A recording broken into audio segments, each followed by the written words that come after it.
I'm the chief of police here at Schoolcraft College. A little bit about myself and why I'm probably qualified to teach this.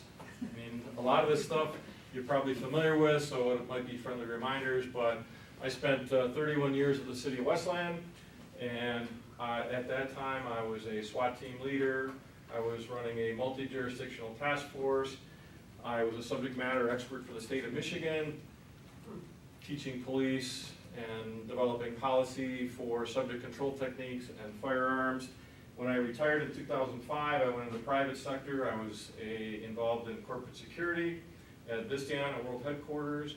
We were in 24 different countries, and that was the height of the avian influenza coming out of Asia. And somehow I got named the pandemic preparedness manager for the company on a global scale. And ultimately that company went into bankruptcy, but I ended up getting laid off.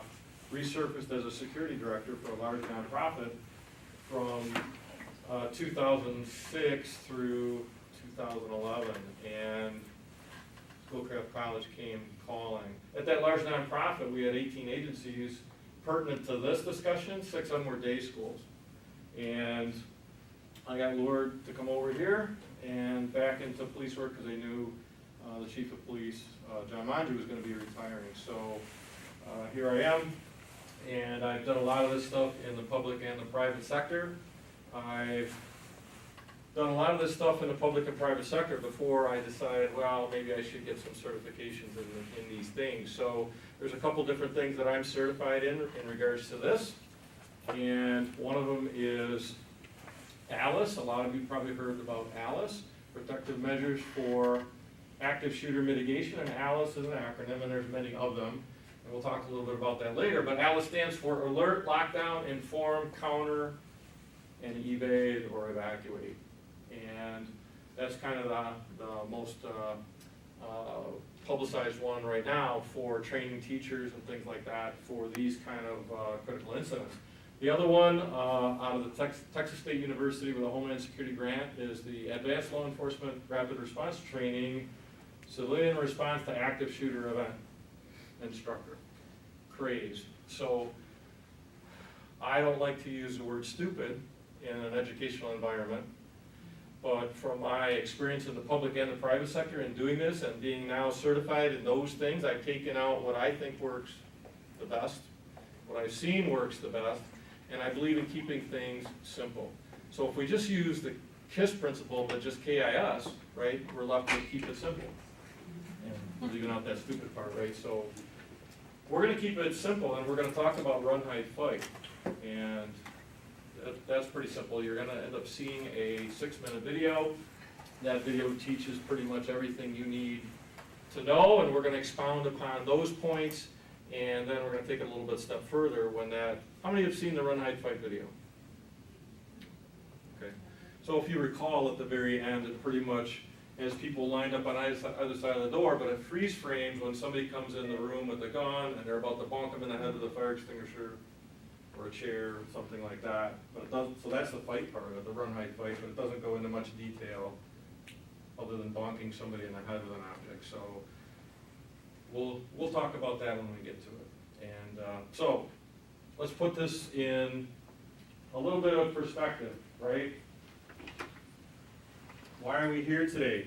These tragic events like most recently Parkland and students being killed and teachers being killed, and then Sandy Hook of all things, of course, with young children. When these things happen, especially in school environments, in higher ed, talk about the college shootings and things like that, right? So faculty, staff is on edge, and they're worried, and they don't know what to do. No one's ever told them what to do. Correct me if I'm wrong, that's why you're here.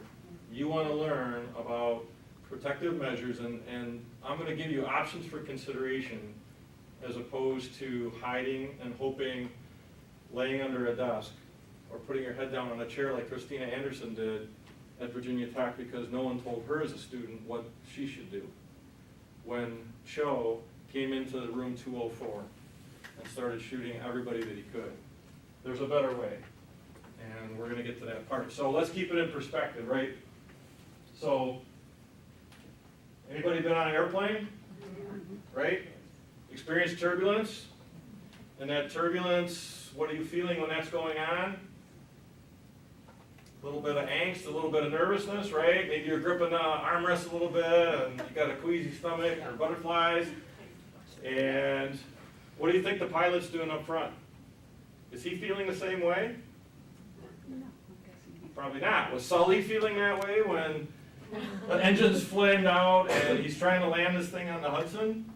He probably wasn't gripping the armrest and having butterflies in his stomach, maybe a little bit. But these pilots, because they've trained in simulators and they've got experience of years and years and years flying planes and experiencing turbulence, they're not feeling the same way you are. This is an unfamiliar environment for you, not for that pilot. So, because they've had that training, though, much like you're going to see some options for consideration, you're going to have a better plan and a better way to do things when you leave this class than before you came in here. When you got on that plane, before any turbulence, before you took off, and the flight attendant is giving you instructions about the oxygen mask dropping, chutes will deploy, the flotation cushion under the seat, did that mean the plane was going to crash? No. In K through 12, when we did fire drills, did that mean the school was going to burn down? No. Hope not. So when we talk about active shooters, that doesn't mean it's going to happen, right? So some people get nervous talking about this stuff because in the media,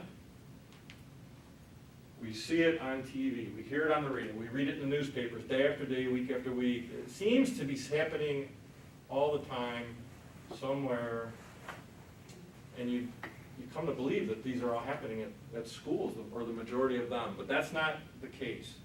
Those, because it's emotionally gut-wrenching to have children or students of any age injured or killed at these things, that gets the most headlines, right? The media, right? If it bleeds, it leads.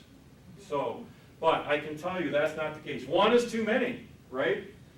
According to the FBI, though, in their 2000 to 2013 study of 166 incidents, they say that college campuses are one of the safest places you can be.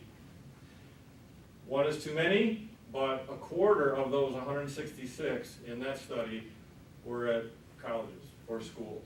The rest, malls, churches, business, office buildings, that kind of thing. So they're not always happening in schools, even though sometimes it seems like it. Who are we? There's 28 community colleges in Michigan, and Schoolcraft College became the 11th certified police agency out of the 28 community colleges. We're the same as Livonia Police, Northville Township, State Police, on and on and on. Probably can't see that too well. I'm standing in the middle. Mark Engstrom, the lieutenant's on the right, and Sergeant Mays is on the left. We're retired officers. We have 21 officers. 18 of us are retired officers. Like Sully, with all those years of flight experience, you wouldn't want to get on a plane with somebody that's been flying for 2 hours, right? You want that guy to be gray-haired and have all those flight hours of experience. So, I had 31 years. Most of these guys retired at 25 or 27. Collectively, we have over 450 years of experience at any of our campuses, right? So that's who we are. Our officers are trained in have MFR licenses from the state. That's medical first responder, which is one step below EMT. And we get called a lot, as you can imagine, from like culinary and students with sharp objects, and so injuries, things like that. So our command officers, our command staff, us three, we have graduate degrees. Where are we located? In the basement of the lower level of the Jeffers Center. You go in the yellow entrance in the building on the corner, right? Jeffers Center, go down to the lower level. You've probably been there if you had to get an ID badge or something like that, and talk to Carla at the front desk or Jeannie.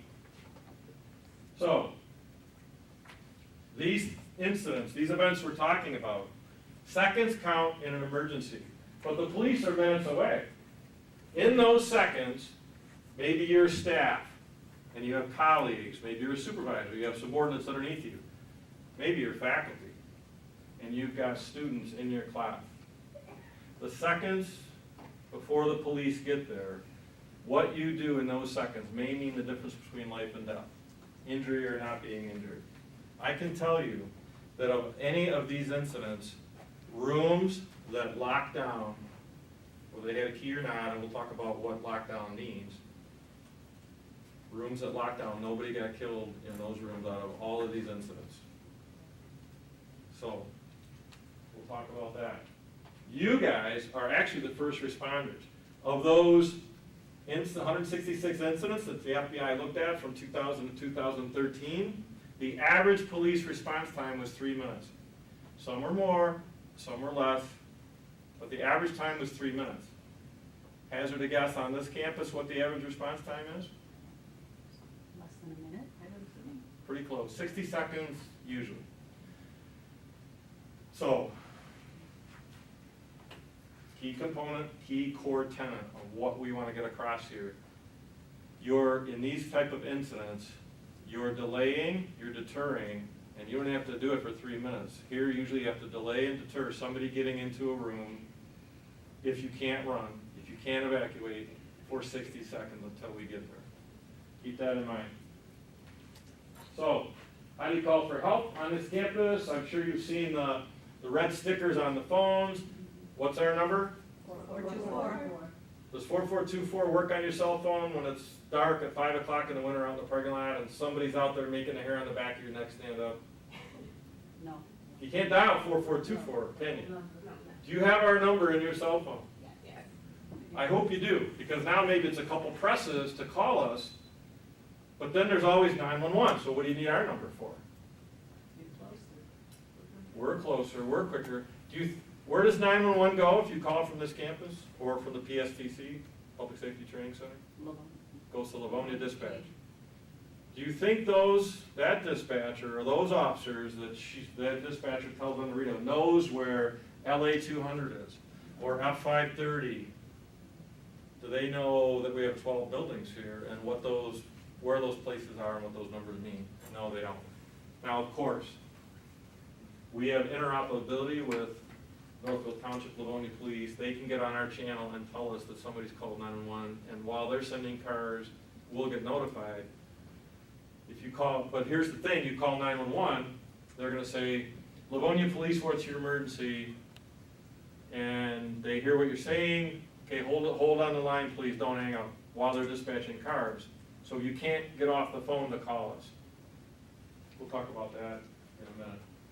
So, well, let's talk about it now, right? So, do you call us or do you call 911? Ideally, you call us. Yeah. And we get the call, and we're usually out there anyway, and the response time is, like I said, probably 60 seconds, and then call 911. Ideally, you can tag team this and say, call 911. Well, I'm calling the 4424 number. That's the best case scenario. Steve, I'm sorry, just a quick question. So if we are in the room and if we can manage to dial it, but we're unable to communicate, can you guys still know what room it's coming from? Sometimes. This Cisco networking phone system, a lot of times it gives us caller ID. Okay. And a call from a room sometimes gives us that information, sometimes not. So if you pick up that phone and call us, there's no guarantee we're going to know where that call's coming from. I wish I had a better answer for you. I know, I can tell you our goal is to, and we've pretty much done it now, where there's a phone in every classroom. We're moving towards, and this is kind of off topic, but we're moving towards improving some safety, life safety equipment in this regard. Locks on classroom doors, things like that maybe you don't need a key for. So stay tuned, I'll get to that, okay? I'm going to show you some things. So, I'm sorry. While you're on the phone with us, and I'll show you a picture of a panic button. We've got panic buttons in key locations on the campus, usually public reception type areas. If someone's standing in front of you making the hair on the back of your neck stand up, and there are irate people sometimes that are not happy with sometimes things that go on here, and you need to call us, but you can't talk freely. that bank teller that's getting robbed wouldn't call us and say, hey, there's a guy standing in front of me with a gun. Probably not. That's why they have duress buttons or panic buttons, where they can discreetly alert the police. So you can discreetly alert us if in your normal business, it's not unusual for you to have to answer a phone or make a phone call, but you wouldn't say, yes, campus police, there's a guy here, I need you here. So subtly, hello, yes, those, oh, Jill, hey, those 5 boxes that I told you I was gonna have. So work the number 5 in there somehow into the conversation. What does that even mean? Well, that tells us you can't talk freely, and that we need to send somebody. So somehow you're gonna need to say, hey, I'm over in, the LA Dean's office or wherever you are, so that we do know where you're at. But that number 5 is a code for us that something's wrong, and we need to come check things out. Lacking that, maybe somebody's walking by and, hey, Joe or Jill. And she goes, well, my name's not Jill, so the fact, and she can see, Lisa, right? She can see that I'm talking to somebody, and that should be a signal, now that we've talked about it, that, hey, something's wrong, she just called me by the wrong name. And hopefully you don't go. Right? So that's subtly letting somebody know that, hey, I need somebody over here, or I need help, right? If you're a boss, supervisor, manager, you have people under you, you hold staff meetings, things like that. I suggest, when you have your staff meetings, to take some of these things and refresh your people on what to do. Maybe it's severe weather, tornado shelters, where are they at in our building? What's the code word? To signal campus police that we can't talk freely. Revisit this from time to time. And then no one will say, oh, you know what, I knew that, I forgot.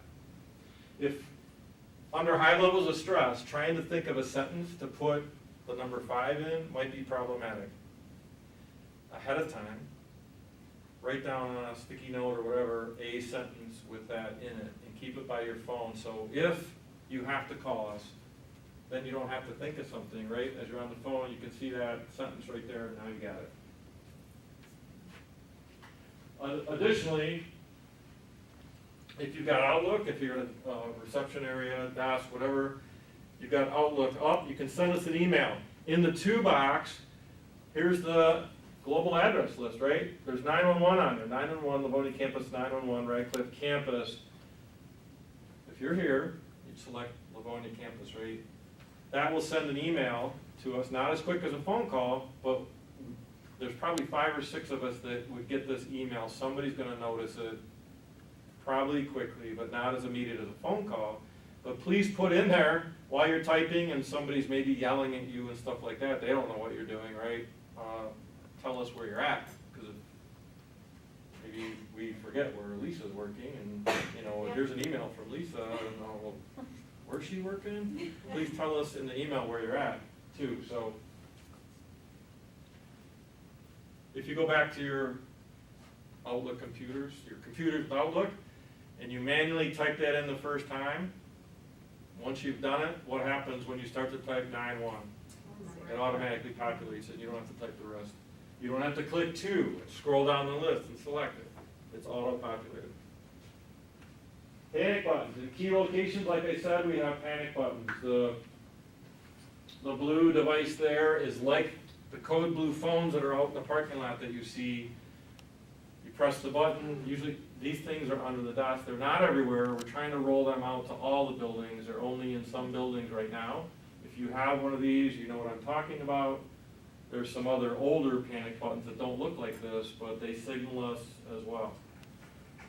These devices here with the big emergency lockdown sticker on it, that's a card reader that who's faculty here? Okay. This is designed to help you in a classroom, and it's going to be, we'll talk about lockdowns in a minute, you normally get against a wall, the same side wall that the door is at. You would move away from any window towards a wall, and you can take your badge and hit that reader, and it disables the door. okay? You don't need a key. If you have a key, you don't have to step outside into the hallway, maybe in a danger zone, and try and fumble to get the key in the door to lock it. So So- you swipe your badge and it automatically locks the door? Yes. From the outside? But what it also does is sends us an alert that there's been a lockdown activation in LA 200, and of course, we're coming. So, that's one of the key technologies that's coming, along with some locking devices on the inside that you can thumb turn. That's not gonna lock us out, we can still get in. So, obviously, safety of our staff and students is important, and these are the steps that are being taken and looked at and planned for and coming. So you know what the code blue phones look like? That little, where the red button is that you press, it makes a phone call, that's the same internal workings as that panic button that I showed you. Okay, I know you've all heard the saying, if you see something, say something. That's what we want you to think of. If you see something, say something here. That mantra, that saying came from the New York Transit Authority after 9/11. Homeland Security liked it so, well, they liked it too, because they copyrighted it. And when Homeland Security wanted to start a program to roll that out to different cities across the country, they got permission from the New York Transit Authority to use that saying. So what does that even mean? Why did they do that? Because they need everyone's help. Everyone wears a security hat. Security is everybody's, safety and security is everybody's business. We can't be everywhere. You guys are our eyes and ears, our early warning system, our tripwire. So we don't want you to be afraid that, oh, well, what if I'm wrong? You know, that guy or girl looks suspicious. Is that a bulge under their coat? Are they carrying a gun? It can't be. So you go along what you're doing and you don't call us. You never know what you might prevent by letting us know and having us check things out. So if there's 13,000 traditional students on this campus, we say there's 26,000 eyes, and we need every one of them. All right, you guys are all that, like I said, and our force multiplier. There's not enough of us to go around. You've heard the saying, you can't put a cop in every corner. So, help us to help you. The Secret Service did a study of 133 school shootings, and they found that in 100% of the cases there was leakage. Students somehow told someone, put it on social media, wrote papers that teachers looked at. Something foretold what they were thinking and maybe what they were planning in all of the cases. Post office study, you heard the term going postal in the 80s. Their study showed there was leakage in 85% of the cases. So again, you don't know what you might prevent by, hey, giving us a call, making a SC Aware report. Everybody know what SC Aware is? Okay. Speaking of SC Aware, that's our reporting tool. Of course, if it's timely, timeliness is important, you call us, right? But if it's something that, well, you know, I just want you to have a heads up on, it's not immediate, you can make a SC Aware report. So our campus police webpage, this is our landing page for the college's website. And if you see on the left side, we've got, I'll just talk about this for a minute, emergency procedures. So you see all these things like active shooter. These are drop-down boxes. You can actually go to this and it tells you some key information. Fire alarms, suspicious packages, bomb threats. Anything look kind of odd up there? Zombie apocalypse, is that what it's, I can't read it from back Yeah, here. it Zombie says apocalypse. What the heck is that doing up there? You need to be prepared. Look, emergency procedures can be boring. I'll give you that.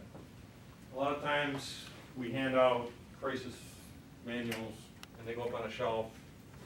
Do they get looked at? They should be, especially if you're a manager and revisit things. But we know But no one wants to go to that page and look at that stuff unless something's happened to you or you're nervous, right? You're busy doing other things. So that wasn't our idea. We got that from the CDC. And it's kind of a marketing thing, it's edgy. Zombies are in, right? World War Z, The Walking Dead, Resident Evil, zombies are in. So the CDC latched on that popularity, and they have it on their website. That's where we got the text from. And at the bottom of that text, I believe there's a link right to the CDC's website. And their idea is that if you're prepared for a zombie apocalypse, you're prepared for almost anything, right? So that's what it's kind of a fun, edgy thing. So when you get time, maybe you want to take a look at it.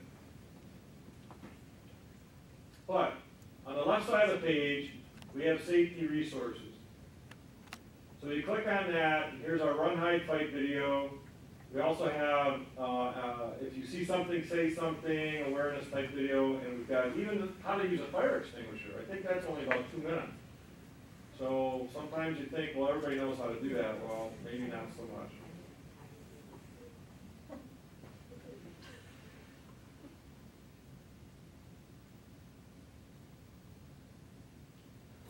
All right. So, what's the enemy?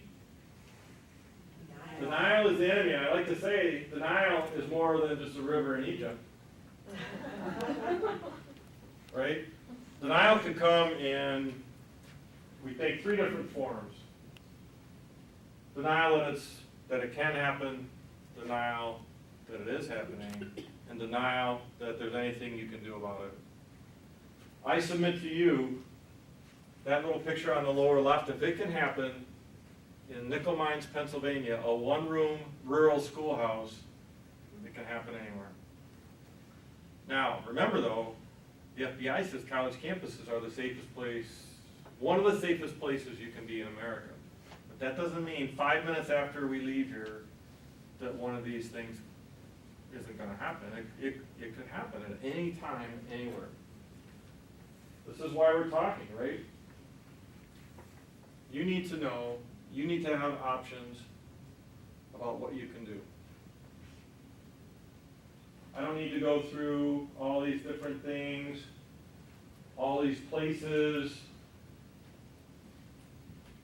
Now, I will talk about Norris Hall and Virginia Tech and Cho. Does anybody recognize him? That's Professor Labrescu, Holocaust survivor, was in room 211. Shots being fired, like we're in here, and he's hearing these shots out in the hallway. He runs to the door. He did not have the ability to lock his door, his classroom door. He's stuck, door opening inward. He's stuck trying to hold the door open, yelling at students to get out the windows. Students opening windows, getting out, dropping down 2 stories, fortunately into bushes and grass. Minor injuries, but they're getting out. Almost all of them got out. Cho started shooting through the door, ended up hitting the professor, and he died, unfortunately. We don't normally see this in these events. These shooters know there's a small window of opportunity. They know the police are coming. So to take the time to focus, to try and get into a door that's shut, notice there wasn't a lockdown ability because he was trying to hold it shut. We don't normally see these people try and focus on a door because it takes too much time. They normally walk down hallways, get in rooms that they can get into, and do their dastardly deeds before the police come and stop them. Or they know the police are there and they stop themselves. UCLA professor, Pulse nightclub shooting. Who's doing this? Who should you be on the lookout for? What do they look like? What are their ages? Are they between 18 and 24? Like maybe the target age for what are probably terrorists. Young disaffected youth? Not necessarily. There is no age range. There is no gender. We've even got women. There's no race. There's 2 women involved. And then we have this guy, 88 years old. walked into the Holocaust Museum in 2009 in DC and started shooting. He was a white supremacist, just hated Jews. But you can see the age range, the diversity involved in these things. So you don't need to focus on that kind of stuff. You need to focus on behavior. You need to focus on what you can do to protect yourself. And you have the right to protect yourself. Make no doubt about that. So I like what Teddy Roosevelt says. In the moment of decision, the best thing that you can do is the right thing. Well, the next best thing, if you don't know the right thing to do, is the wrong thing. But the very worst thing you can do is nothing. Normally when people hear gunshots, a lot of times they don't believe what's happening. They think it's firecrackers. It sounded like firecrackers. Maybe it's at an office building, a workplace violence thing. Maybe it's at a mall. Maybe it's at a school or college. Pop, pop, pop. I thought it was firecrackers. Think about that for a second. Would firecrackers in this building be something we're normally having happen? No. So out of abundance of caution, throw that out the window and take action and do what we're going to do, assuming it's gunfire. So this is about how these things, how you get notified. If you think that we're going to send out a rave message through SC Alerts, rave is what we brand SC Alerts, and give our phone call or email or text message. Before somebody comes into a building, it's probably not going to happen that way. If you think that we're going to send out an announcement over the PA system for the fire speakers, these red fire system speakers, we have the ability to send out canned messages and live messages to every room on campus. If you think that's going to happen to alert you, that's probably not going to happen, because we have to know about it first. More than likely, it's going to be somebody that walks into a building with a gun in their hand, and you either hear screams and gunshots down a hallway, or someone's running and saying, "Man with a gun." Those kind of things are probably going to be the first indication that something's happening, and you need to take action.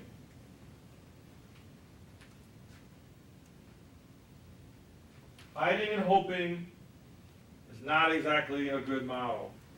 We're going to talk about how you hide, but hiding and hoping that the gunman doesn't do anything to you is not a good model.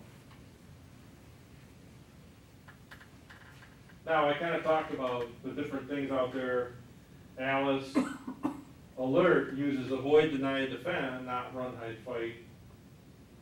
Homeland Security uses the 3 outs: get out, hide out, help out. But we'll use run, hide, fight. But before I get into that, I'd like to take you back a little bit to Columbine, especially for you faculty. Eric Harris and Dylan Klebold were the student shooters at Columbine. Eric Harris was making pipe bombs. His parents knew about it. He had pipe bombs in the garage, pipe bombs in his bedroom dresser. No big deal. This was pre-Columbine. I mean, you kind of think that, what in the heck? But Columbine hadn't happened yet. It wasn't a big deal because, hey, it's kind of cool. You know, hey, he likes to go out and blow off firecrackers in the woods or pipe bombs. He's kind of playing around with it. So there's that piece of it. You look at Dylan Klebold. Dylan Klebold, these two were known as the trench coat mafia because they dressed in black trench coats. And that was their thing, right? They were kind of loners. Dylan Klebold wrote a paper about a man shooting and killing a bunch of students. The English teacher who read that was so alarmed by that, got a hold of a counselor, and they called the parents. Now, it just so happened the parents, both of them are teachers.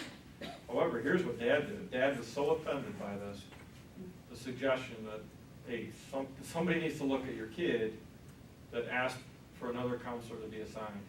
He was offended, the suggestion that because he's writing, because he's saying, oh, hey, it's just a paper, right? So, precursor, red flag, right? Nothing got done. And he went on to they both went on to do what they did.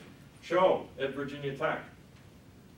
hate to take you back to this stuff, but it's important, I think you need to know about it. Red flags. Cho was seen chaining the doors at Norris Hall, practicing chaining the doors so people couldn't escape when he went on his murderous rampage. Did anybody report that? People saw him doing it. Nobody told the police. A wildly popular professor had the most students coming to his seminars. Slowly saw the audience dwindling and asked a couple students, why aren't people coming to my conference, my seminars anymore? And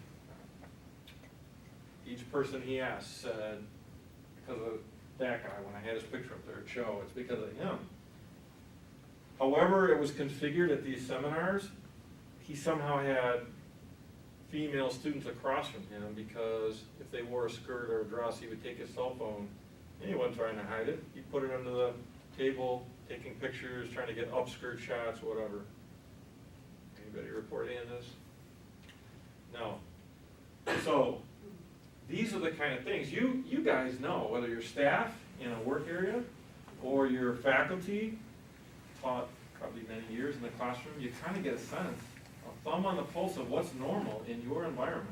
And when something, don't ignore your instincts. If instinct is telling you something's not right here, please tell somebody.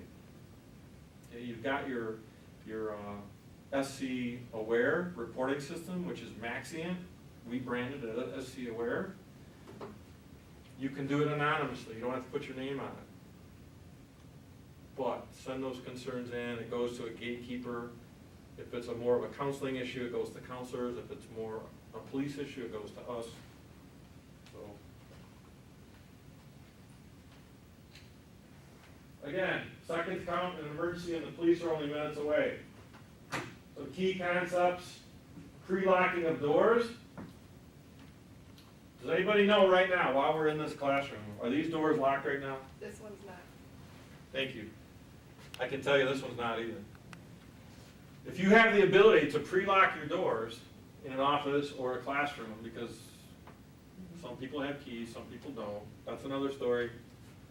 Maybe you want to pre-lock the doors and have them not latched. So while you're teaching or working in an office setting, the door's not latched, people can come and go. And then in an emergency, maybe you want the door open. And then you just grab it and shut it when you hear people yelling or gunshots or something like that. You don't have to have a key with you. You don't have to try and fumble for it or go out in the hallway. There's the pre-locking of doors. Out of sight, out of mind. Hiding in some respects is good. If you can't be heard, if you can't be seen. Okay, go ahead. Now, these classroom doors don't pre-lock, correct? Well, Some of them to do if you pre-lock have a them, key. you have to have either a key Okay, to lock them, okay, or some of them have what we call mortise locks. There's a switch okay, on the edge of the door where you can toggle it. right, the older doors And probably do that, okay. Some have them, some don't. If you have that ability, now I can tell you as faculty, you're not supposed to be locking students out of the classroom, right? Right. So this is for emergency purposes. And then so out of sight, out of mind. If you can't be seen, you can't be heard, generally speaking, and get something between you and the bad guy. Mentally practice emergency situations. If you're in an office or in a classroom, right now, what would I do with my students? Is there any responsibility to your students if you're faculty? If the key component, the first thing you should try and consider is run, evacuate. Do you just run and leave your students in here going, what the heck do we do? Do you have a responsibility for your students? Yes or no? Yeah, Of course. Thank you. Yes, you do. All right, we'll talk about that further. What you should consider before running. So let's play the run, hide, fight video at 6 minutes, and then we'll talk further.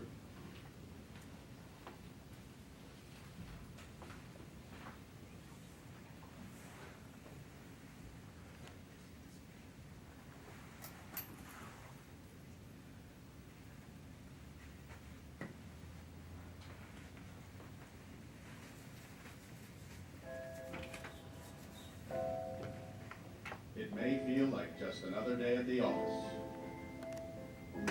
but occasionally, life feels more like an action movie than reality. The authorities are working hard to protect you and to protect our public spaces.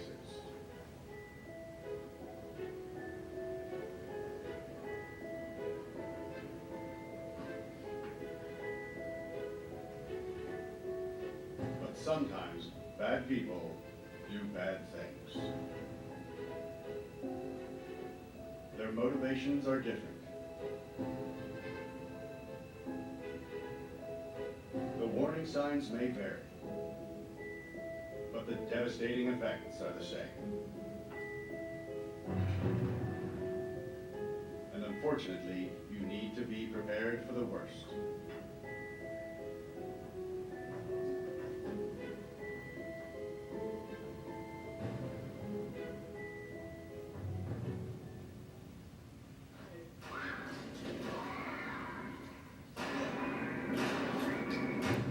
If you were ever to find yourself in the middle of an active shooter event, your survival may depend on whether or not you have a plan. The plan doesn't have to be complicated. There are 3 things you could do that make a difference. Run, hide, fight. First and foremost, if you can get out, do. Always try and escape or evacuate, even when others insist on staying. Encourage others to leave with you, but don't let them slow you down with indecision. Remember what's important, you, not your stuff. Leave your belongings behind and try to find a way to get out safely. Trying to get yourself out of harm's way needs to be your #1 priority. Once you are out of the line of fire, try to prevent others from walking into the danger zone and call 911.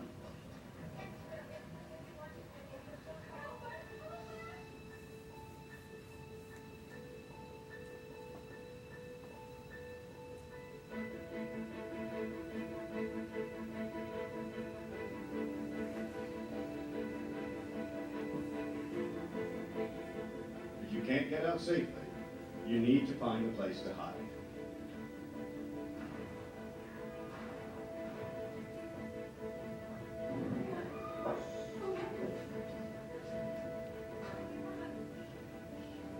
Act quickly and quietly.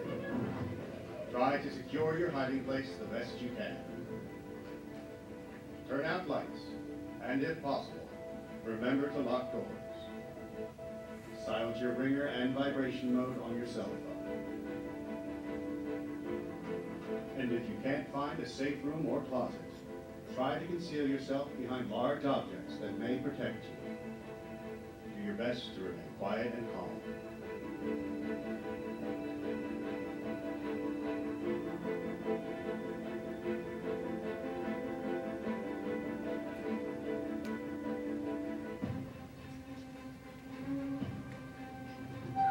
As a last resort, if your life is at risk, whether you are alone or working together as a group, fight. Act with aggression. Improvise weapons. Disarm him. And commit to taking the shooter down, no matter what.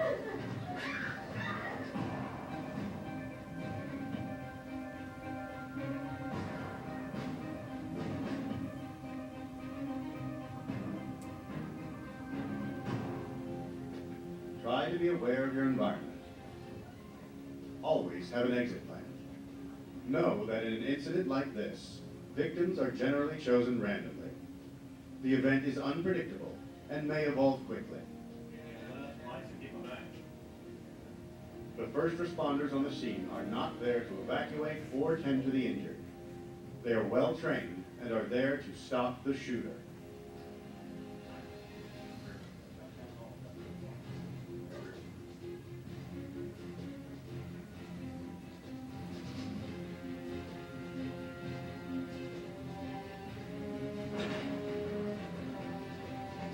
Your actions can make a difference for your safety and survival.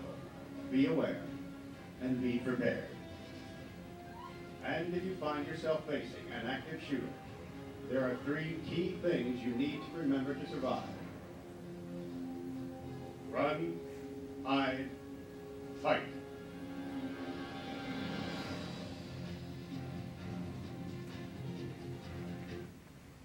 Disarm. And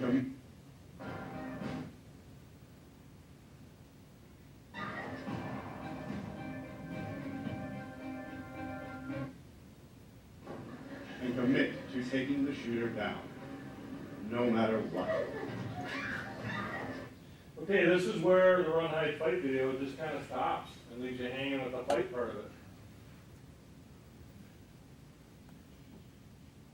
That's a way, like I like to say, if you think that by, I don't know about you, but we don't have many fire extinguishers in our classrooms, it might be a pretty good thing to have if you're gonna try something like this.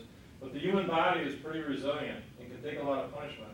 And if you think you're gonna hit somebody with a chair or a coffee pot or something like that, and have them stop, like turning off the switch, that's probably not a good plan. I'm hopefully gonna show you another option for consideration. You see, they started to barricade the door with a table, but it's on a hard surface, maybe linoleum, so when the door opened, the table slid across and the shooter's coming in. Keep that in mind.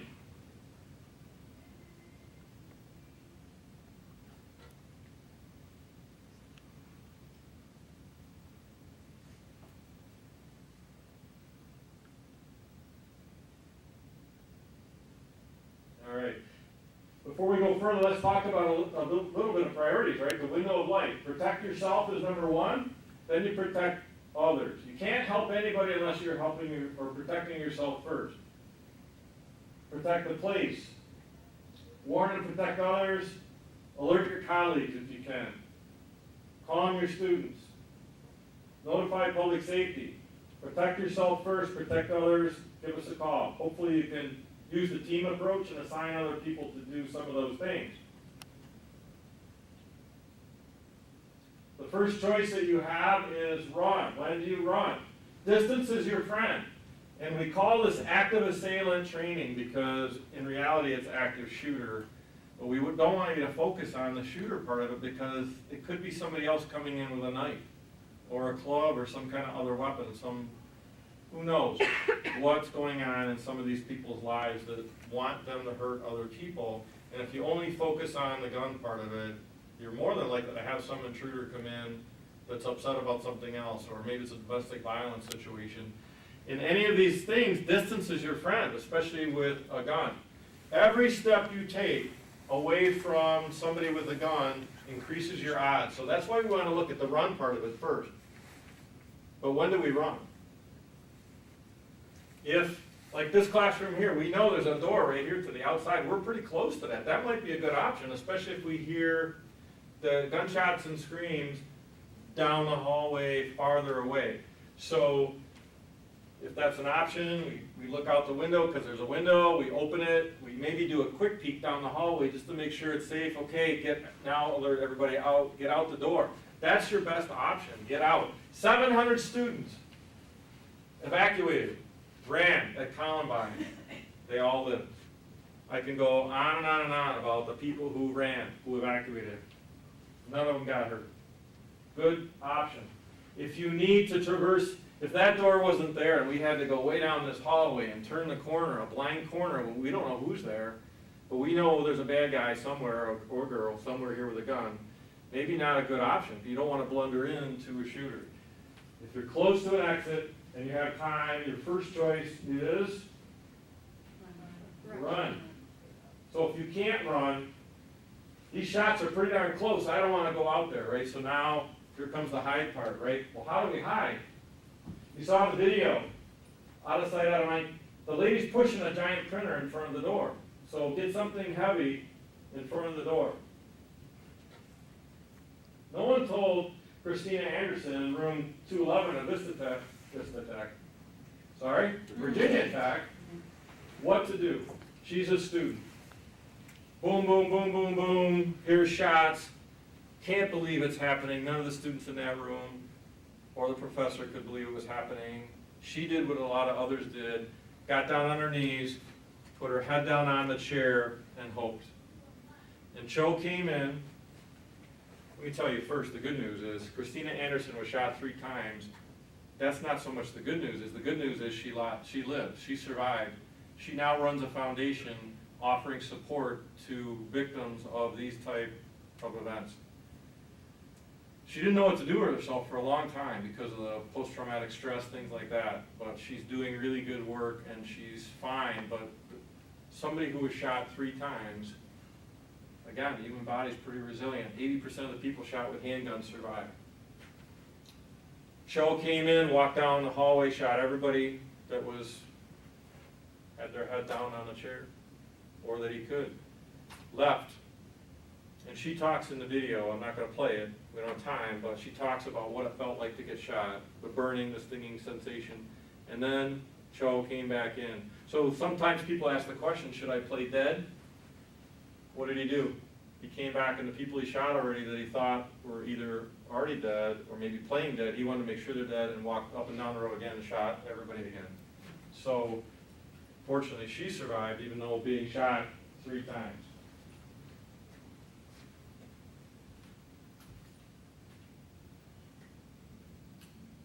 So we kind of already talked about that, what's your responsibilities to your class. So, in hiding, generally speaking, you heard me say before, we want to get on the same wall.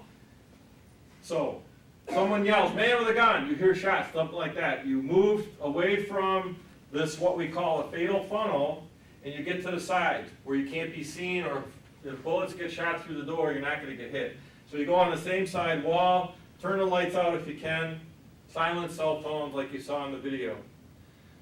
Now, the key thing is to do this, but we can't do that, right? We can't put chains and locks on chains and locks on the door. So the next best thing, you saw in the video, she's moving a copier in front of the door. This student is piling a table, a couple tables, and chairs up against the door. So whether that door opens inward or outward, we've got a strategy. We still want to pile up as much furniture as we can in front of the door. Why? Remember, we're delaying, deterring here for only about 60 seconds. I've heard people say, when I do these things, well, this is the only room I can get into, and there's no way out. Once I get in, there's no way out, I'm dead. We're dead. And I think that's defeatist thinking. Let's flip the narrative and turn it into a positive. Look, you're not going into a room because you want to get out of it. You're going in, and you're doing this stuff to keep somebody from coming in. And it's only for 60 seconds. So don't worry about you have no exit, right? You want to keep somebody from coming in. That's the goal. You're delaying and deterring them. So IT folks love it. Anybody here done IT or teach IT or computer science? I've done it. So I talk about tying off a door that opens out into the hallway like that one.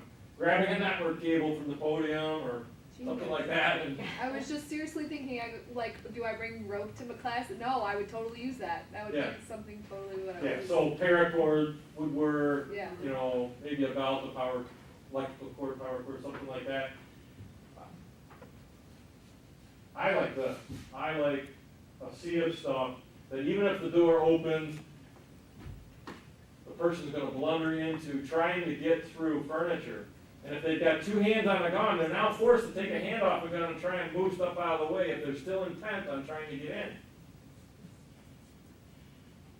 So some of the things in real life, the UCLA shooting, they went on lockdown, and here's some of the things that were on social media as far as pictures that were taken about what they actually did inside these rooms. I like this one. You might not be able to see it too well, but there's a door closer, and they tied a belt around it because it works by scissor action, and if that scissor action can't work, the door can't open. So here they are tying a belt around the door closer. UCLA again, here's printers, doors being tied off to heavy object, tables, things like that. This is a pretty good barricade. Somebody's not actually coming in. Ohio State, that guy who tried to run over people, had a knife. Campus police was right there, within 30 seconds, and stopped that guy. But the alert went out, the Buckeye alert. Run, hide, fight. Here's what students did. They put it on social media. Now that's awesome. That would be very difficult to get through, and it's certainly going to delay and deter somebody from coming in. Can you do that? pile that heavy stuff in front of doors. Especially if that door to the dorm, whatever that is, or house, opens in, how's that door gonna even open with all that heavy furniture? Good strategies, right? So, take as much stuff as you can and pile it up in front of that door. All right, very last case scenario. Like the video. Or, there's no time. Boom, boom, boom, boom. All you have time to do is move against the wall, and there's no time to even grab tables and chairs and try and stockpile this stuff up. All there is to get out of the way, and now somebody's coming in. What do? So, sorry? Fight. This is the fight part of it, right, where the video stopped. And again, if you think you're gonna bonk somebody on the head with something, and they're gonna stop, it's not gonna happen. I was a subject matter expert for the state in subject control techniques, defensive tactics techniques. I've got martial arts belts. I'm telling you, the human body's pretty resilient. It's probably not gonna work. It may give you a window of opportunity to get by them and run, to do other things, but let's talk about a strategy. So, what I want you to do is, in fact, I'm going to use this back door here, and I want you to tell me what you see first. I'm sorry, this is a toy gun, plastic, red tip, in case you were worried. So I'm going to come in as like a shooter, don't hurt me, and I want you to just look at what you see first before you see me.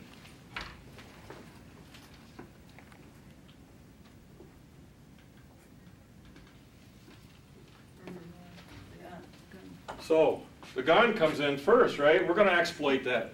And here's how we're going to do it.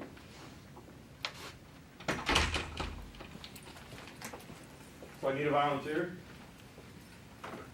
Kathy?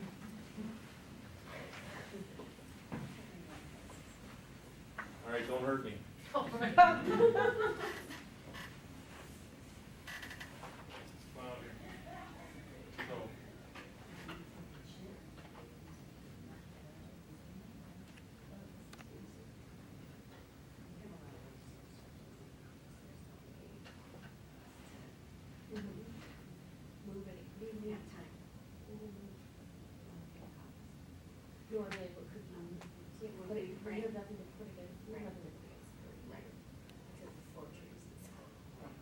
Did you move the desk? So that they'll trick the work in their office. Can't you move the desk? You can push the desk. No, because they're in the. All right, we good to go? So we're in our position, no time to barricade, and we're here, and we're ready. No fire extinguisher available. Somebody's coming in, so go ahead.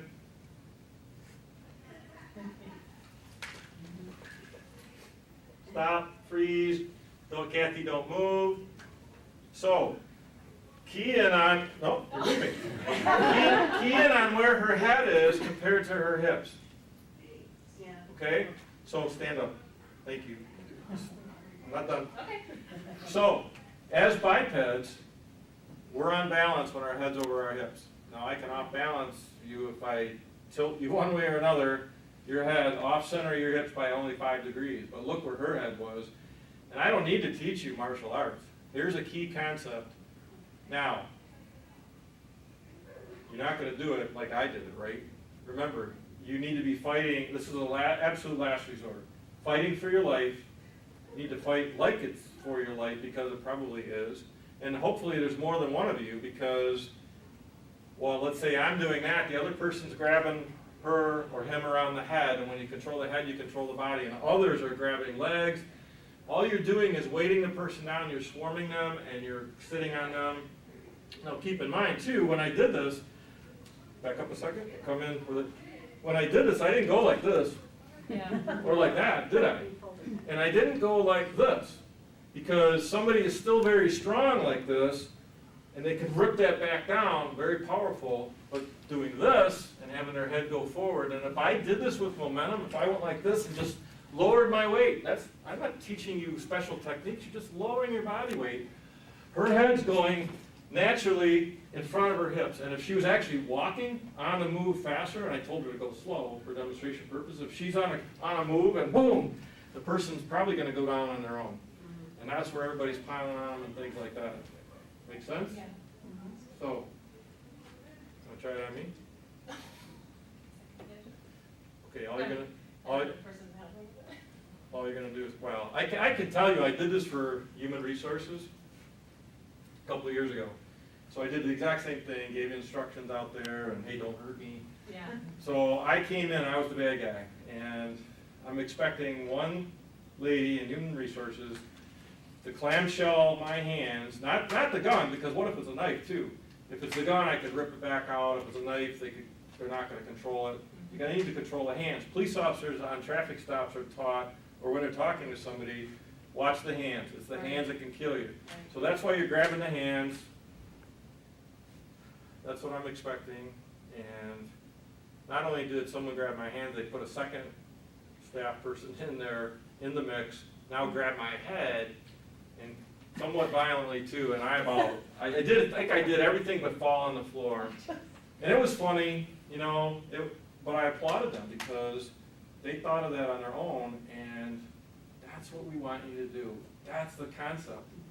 It worked. So, good stuff.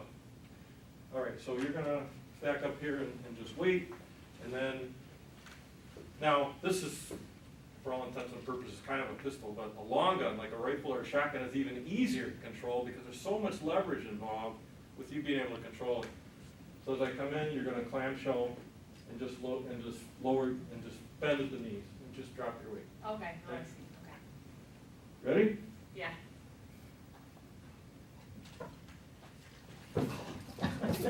I'm already starting to fall, right?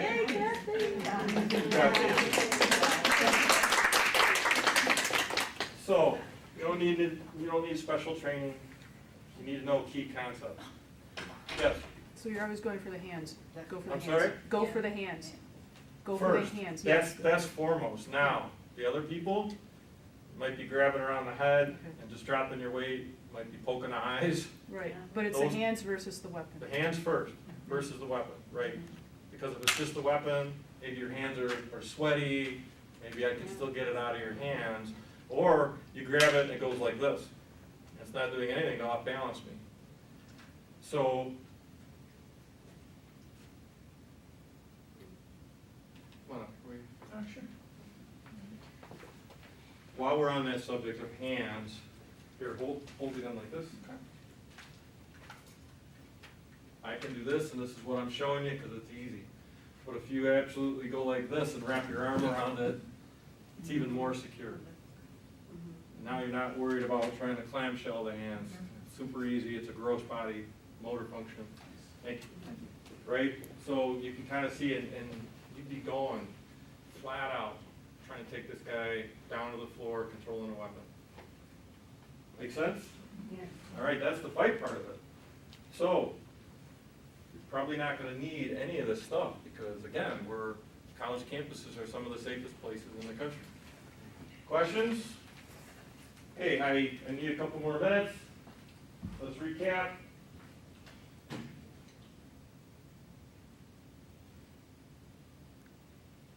So, the window of life says what? Protect yourself first. True or false? True. Okay, what's the code word? 5. You guys are great students. If you can't lock your room, oh, we're screwed. We're dead. False. You don't need a key, do you? And why? You know what? Because you don't need a key, because what if you're in church? What if you're in the shopping mall? What if you're at home? The beauty of these key concepts, run, hide, fight, work anywhere you're at. Keep that in mind. You should always run during an active shooter event. Keyword being always, right? Yes, thank you. False. And I should evacuate. Now here's something I didn't talk about, and I apologize for that. One of the things that Cruz did in Parkland, that recent shooting in Parkland, was what? He pulled the fire alarm because everybody's in class, and now the classroom's empty because we knew from fire drills K through 12, oh, fire alarm, gotta go. This is not the first time this has happened during one of these events. The state, I'm consulting for Plymouth Canton schools on this stuff. They've had some lockdowns. I was at a meeting and Plymouth Township, Canton, police officials are there, and I know all of them. Our brothers on the fire side are there from those three jurisdictions as well. And I said, hey, in deference to our fire brothers, and I know this goes against your concept, we need to rethink these fire alarms and getting out with a fire alarm to the point where I'm telling you, lockdown trumps fire alarm. Because this isn't the first time. So the state of, we don't have it in Michigan, the state of Minnesota has gone so far as to build it into their state code that a simple fire pole, somebody doing that doesn't activate the horns and strobes. They need a secondary device activation like a smoke detector. Those two things in concert to now go, you know, with the horns and the strobes, and it's built into their fire code.